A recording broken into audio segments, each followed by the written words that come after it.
بسم اللہ الرحمن الرحیم۔ وضو نماز کی کنجی ہے۔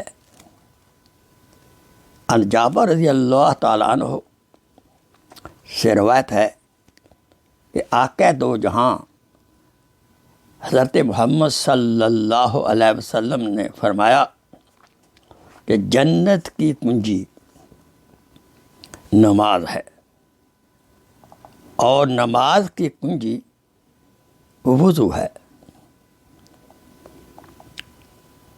حضرت عمر ابن خطاب رضی اللہ تعالیٰ عنہ نے فرمایا کہ آقا سرور عالم صلی اللہ علیہ وسلم نے فرمایا جو شخص نہایت عمدگی سے وضو کرے اور پھر بعد اس کے اللہ کی توحید کا اقرار کرے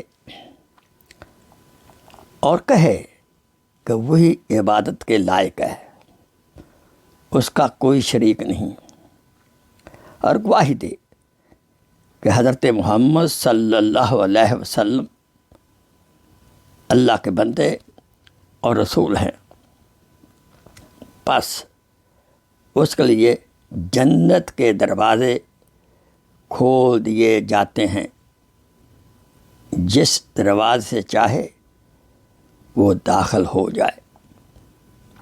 مسلم شریف کی حدیث ہے، مشکوٰۃ شریف اور ترمذی میں بھی موجود ہے۔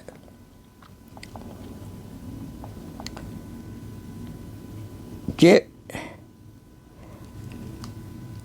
ضرور دعا کرے اشہد اللہ الہ الا اللہ وحدہ لا شریک لہ و اشہد ان محمدً عبدہ و رسولہ، اور اس کے بعد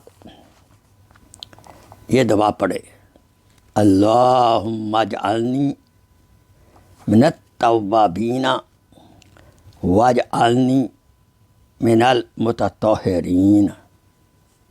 دوبارہ سنیے، اللہم اجعلنی من التوابین واجعلنی من المتطہرین۔ یا اللہ مجھے توبہ کرنے کی توفیق عطا فرما، توبہ کرنے والوں میں شامل فرما، اور ظاہری باطنی طہارتوں سے نواز دے۔ یہ طہارت کے بارے میں یہ دعا بھی ہے، اللہم کما طہرنا بالماء فطہرنا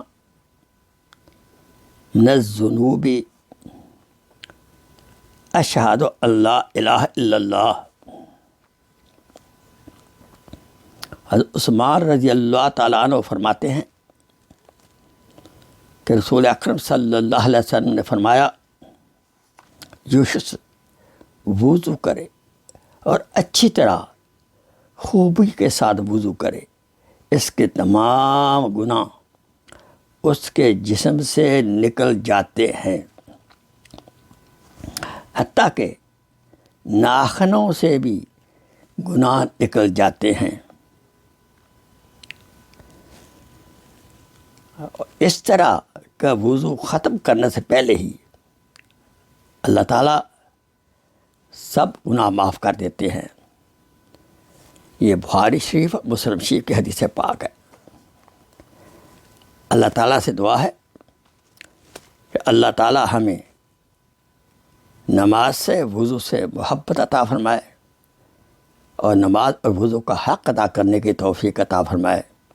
وآخر دعوانا ان الحمدللہ رب العالمین۔ Please share this video as a صدقہ جاریہ۔ جزاک اللہ خیر۔